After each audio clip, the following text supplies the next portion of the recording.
Hey guys, and welcome back to my Achievements Hunter run. So serious, we're trying to get all of EU5 achievements before Project Caesar is released.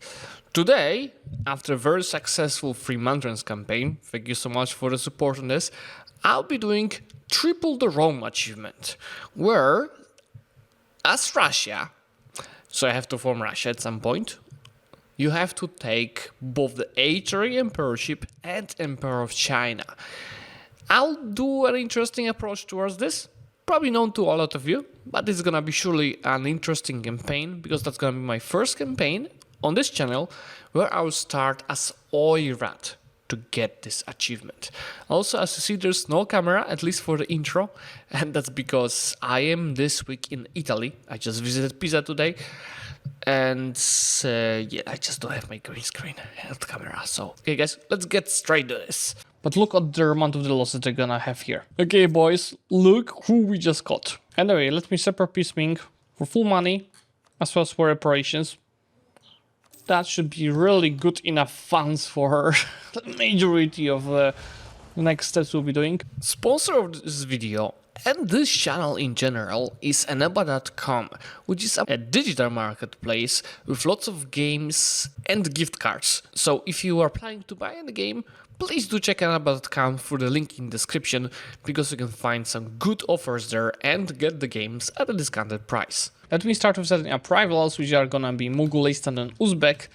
I would love to ally Mughalistan, but they want to have half of our provinces, so not double. We can also set up our estates, where I will want high loyalty of the tribes, higher manpower from them, a bit of religious unity, and a privilege here for the military service, which I can take now. It is either for the general and recruiting 5,000 of Eastern Calf, on this for land maintenance. Let me go for the race host.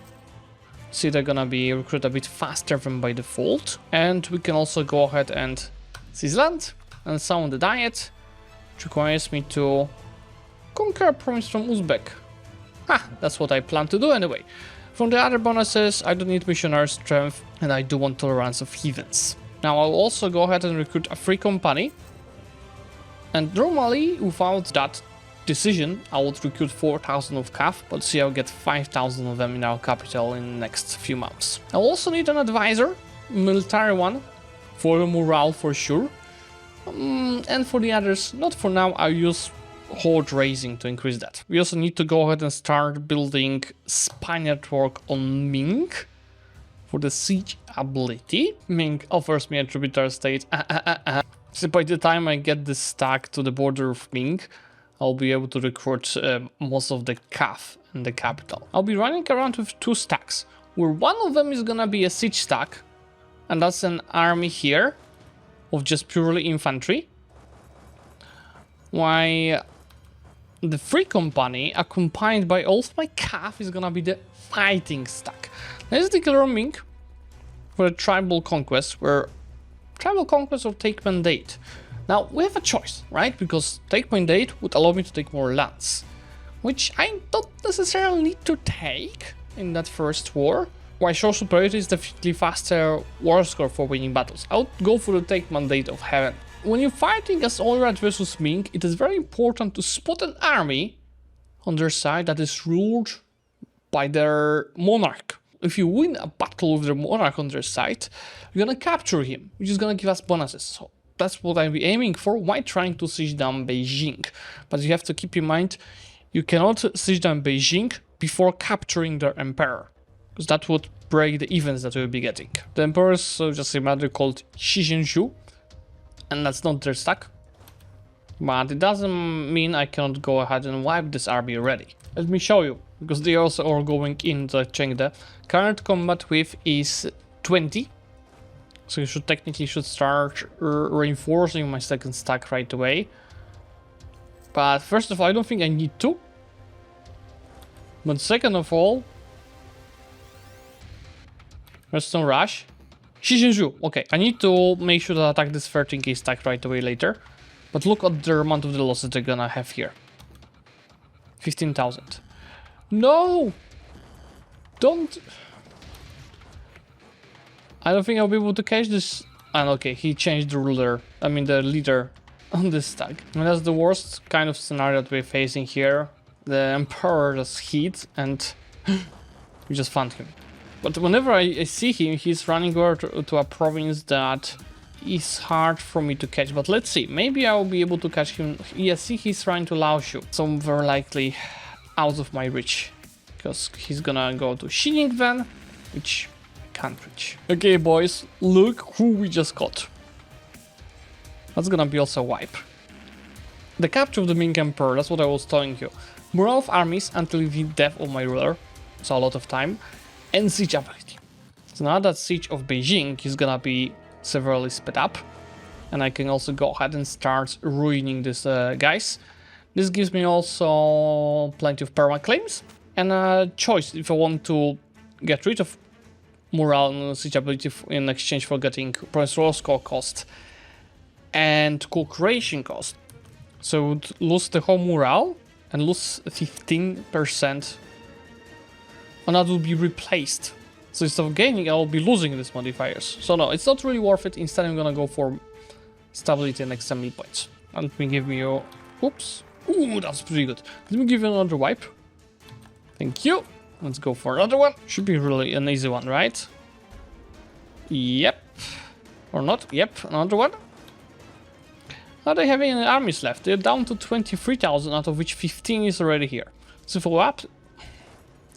I wipe this 14,000, they'll be down to just a few. Obviously, they were trying to rebuild the army, but they don't have manpower. The only manpower they're having is from the wipes, because when you get wiped, you get part of it as manpower. 9,000 troops left.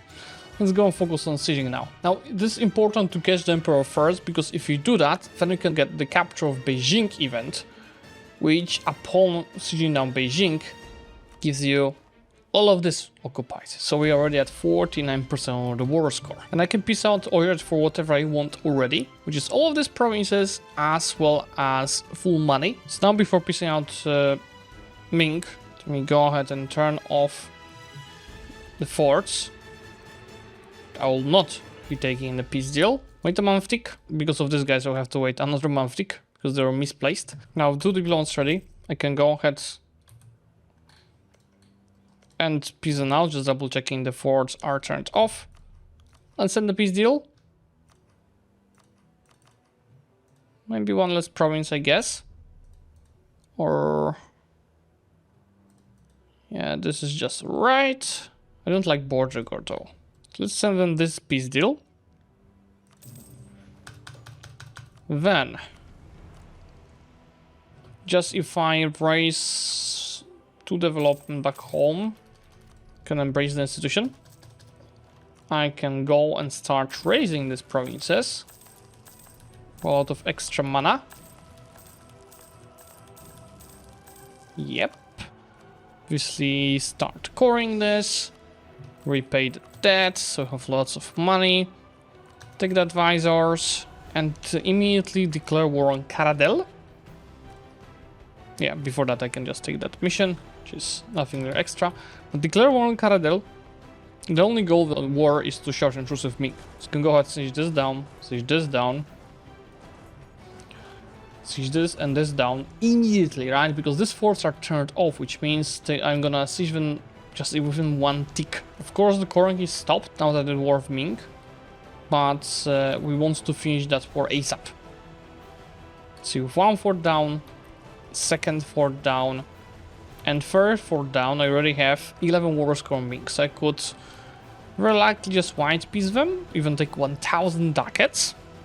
They'll try card position them a bit here to piece them out fast. We've raised enough mana to actually be able to take the tech with innovativeness included. Anyway, let me separate piece Ming for full money as well as for reparations.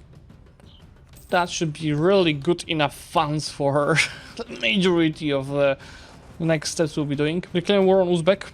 I've got tech 4 and Kazan doesn't want to help. Let's just go for, let's see, a highly developed province on our way to Kazan. How about we make Iglino our war goal? Can break Nogai's alliances with Crimea and the Timurids. Take almost full money from them. without siege down the capital. I'll actually siege the rest of their provinces just to take a bit more. Can I also take war reparations? Obviously I can. And let me peace out Uzbek for all of these provinces, plus full money. Should we break their alliance? No guy. I don't think I need to break that. Let's just take more money. And since I conquered these provinces, that's extra 50 mana for the mission. And even more from raising, but obviously these are not the most rich provinces around the world. The mission, you scroll down, demand allegiance, which is just horde unity and loyalty of tribes, which gives me more crownland and manpower. The matters of religion, as we have 10 Greek provinces. It gives me branching missions choices. I don't even know what to choose. Like, first branch is tolerant, should give me tolerance of heretics. Ooh, that's pretty good. Yes. Second path is devout, which gives me raising power again, but only temporarily. And third branch is Confucian, which I don't plan for sure. Let me actually go for the tolerant path. Declare Kazan. You see Crimea and Mongolistan will join it. So that's another not easy war. But keep in mind they are all at tech 3. And I think I will go and get a Grand Company to support me here. And remember, I still have that siege ability modifier. That helps a lot. To minimize rebels from provinces I just conquered, I will go ahead and increase the autonomy, because I don't plan to stay this. No matter money taken, this time from Mongolistan. Tech 5 is super useful because that's Calf Shock, which makes obviously our army even more powerful. That Moscow is just being absolutely melted in this war. 45,000 versus 24. Like, I in fact lost 14,000 in the battles and they've lost 40,000. And the war is ongoing for just less than 2 years. I didn't even get time to core the previous provinces, but I can already head towards piecing out Moscow soon. I want as many provinces with their culture and border of Lithuania as we are going towards the Catholic provinces. Also, since I've lost some troops in the battles, I just consolidated them and then clicked the same decision I did in 1444 to raise 5k of the CAF, just to not spend money on reinforcements and obviously not spend any manpower. Yeah, here we go. Let's piece out Moscow. Not slowing down. I will raise provinces from Moscow. I'll obviously need their sculpture to be 50% of my stated provinces, but I'll achieve that even with raising. Just amount of mana that it gives is too tempting. And let me just pick up the rivals and the mission. I don't even know what mission I unlocked. Let me find it. Just through the conquest, I can get a privilege. For manpower, I don't need it. Yeah, that all has to become British power. It is pretty massive, but I'm not worried. Let's have a bit of fun. Brandenburg and Munich will help Poland, so that's 80k troops will fight.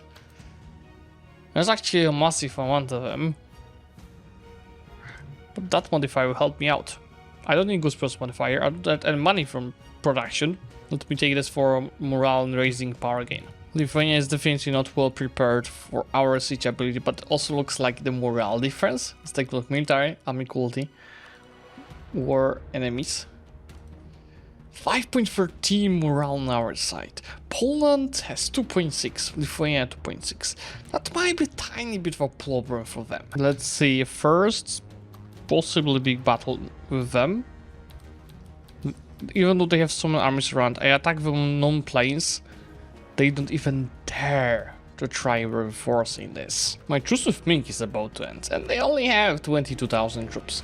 So what about we recruit a free company here, so we're having a Grand Company and Free Company, to go ahead and siege them down for even more extra funds in our pocket. Although the subsidies from Ming will expire in 1458, so I don't have to attack them yet. Let's wait until the subsidies will be running out. Where's the Lithuanian army? Where's the Lithuanian army gone? I changed my mind, guys. Ming is Ming-ploding right now to rebels. So we have to use the time ASAP now to get more money even after the Ming-plod. They don't have any force. Just taking Beijing and occupying a few provinces is enough. 18% war score to get full money in war operations. Thank you, Ming, that's gonna fund my next campaigns for the next few years. Tier 2 guarantee form is gonna be manpower, as we surely want as much of our own CAF as possible. See, from Poland, and more like Lithuania, are taking a stake towards their Catholic provinces, and taking as many Catholic provinces as possible, as well as border Livonian and Teutonic Order. I only cannot core this because I think, yeah, this province is occupied, so I have to go ahead and reoccupy it. But definitely what I will be doing is raising all the provinces that are Orthodox and not touching the Catholic provinces, as we'll need to have Catholic being a dominant religion in our country, which means that they have more development than any other religion, not 51%, more than any other religion. This is 13.4, 22 is Sunni, Orthodox is 18, and Tengri is 25%. Since I have so many diplo and mill points, especially mill points, I should develop an institution, but again, that should be developed ideally in Muscovite province that is Catholic, which is obviously right now not possible, but actually no, it works because yeah, I will think about it, but definitely Catholic province will be where I develop the institution. So Mr. Livonian, as you will be held by Teutonic Order and Riga. So yeah, I can beat these guys, but Livon Order Warsaw cost is 83%. So unless I separate with Teutonic Order, I won't be able to take that much. Let me just attack Livonian Order directly without any co-allegiance for now.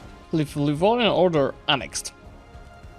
The percentage of Catholic religion is 25%, which is dominant right now. So, next steps that we'll have to handle. First of all, claiming the mandate. You've been there, right? Second of all, converting to Catholic. And then, figuring out to get the emperorship. First, obviously, let's start with simply coring the provinces we just conquered. They are all Catholics, so there will be no raising. Let me go ahead and start deving institution in Kovno, which is the right religion for us. It is Catholic. I will start with deving with my me points solely. It gives me another mission. Noble tribes. Well, that's for the Crownland, which is unlocking the noble estates and giving me some manpower. Very nice. This is land right away. For the nobility, I could take mill points, but I want to keep high crown land. Let's take the mill points. Let's make sure to take the supremacy and Baskak autonomy. What is this? Power? Yeah, I don't need anything else. Just keeping this guy more or less loyal. Let's get back to Kovno. There's autonomy here as well, just so I can get some gains out and get the institutions easier. Let's start deving it even farther with my diplo and mill points. Yeah, maybe not admin tech. There it goes. Institution is present. I can embrace it for 449. And now the technology will be much cheaper. It's also a higher percentage of the Catholic religion. Just looking at the percentages now. Have to be only cautious about Hungary, which I don't plan to conquer, because we might just want to conquer a bit more before flipping to Catholic, and just simply to raise, right, and get the next idea group filled. So how about we attack Great Ort exactly for this reason? First idea group about that is gonna be diplomatic, to easily become a Holy Roman Emperor, but more importantly, get a province wars cost. This should be a great source of mana. Say 177.92. If I just do a little bit of tiny raising, you see we've got a bit of mana generated. Another mission down, which is Legacy of Gold for conquering these provinces. Just looting. I thought that's raising, but it's just looting bonus. So it's not important that I already raised that. And I can unlock the first deploy idea. Anyway, I can also clear borders with Nogai, which should get Sunni into being dominant, together with the Great Ord War, but I will fix that later for the War of Teutonic Order and Poland, so I'm not worried. Which is again a nice amount of mana, and obviously, as always, very important in our campaigns, better borders long term, right? Look, they're not the best so far, but they are starting to shape into the right direction. That is people of Kazakh mission. I could make Kazakh our vassal, but honestly, I don't want to. But I want that 100 mana, which I'll get once I do the war of Kazakh later. Let's peace with Teutonic Order. Should head us towards domination of Catholic Regency, 33.4, 28 of the Sunni. Which means I can also go ahead and raise a little bit for mana. Probably need some Maftik. Good, mana is definitely useful. 31 point, yes, I can raise even more than that.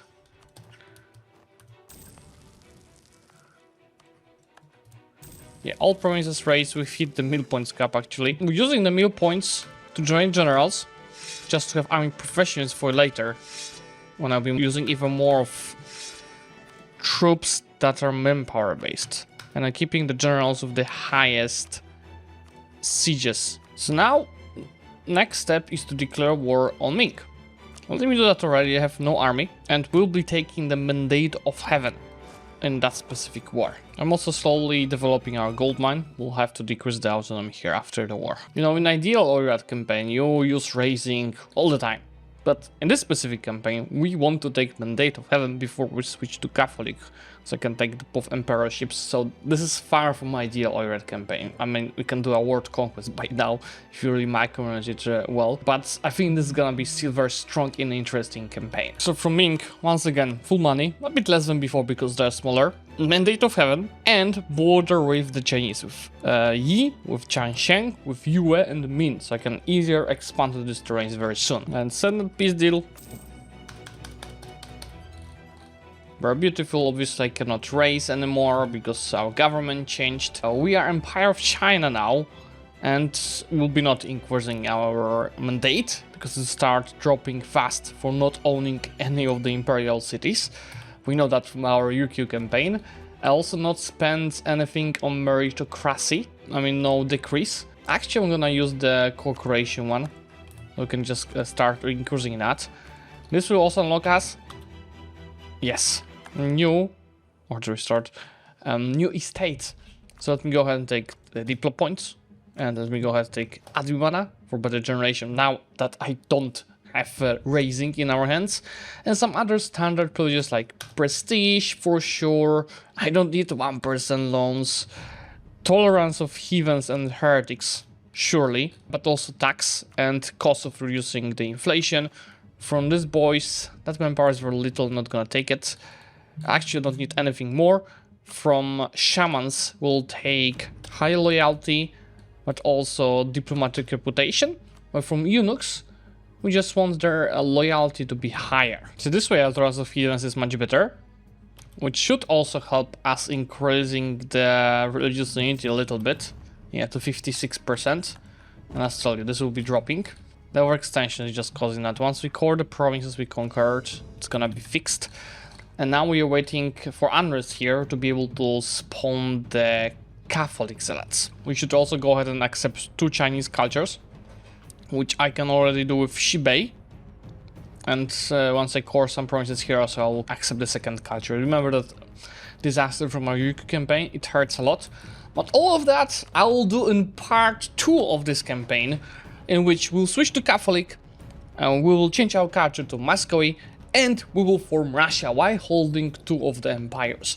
If you do want to follow this, remember to subscribe to this channel, obviously like the video to support it. Bye!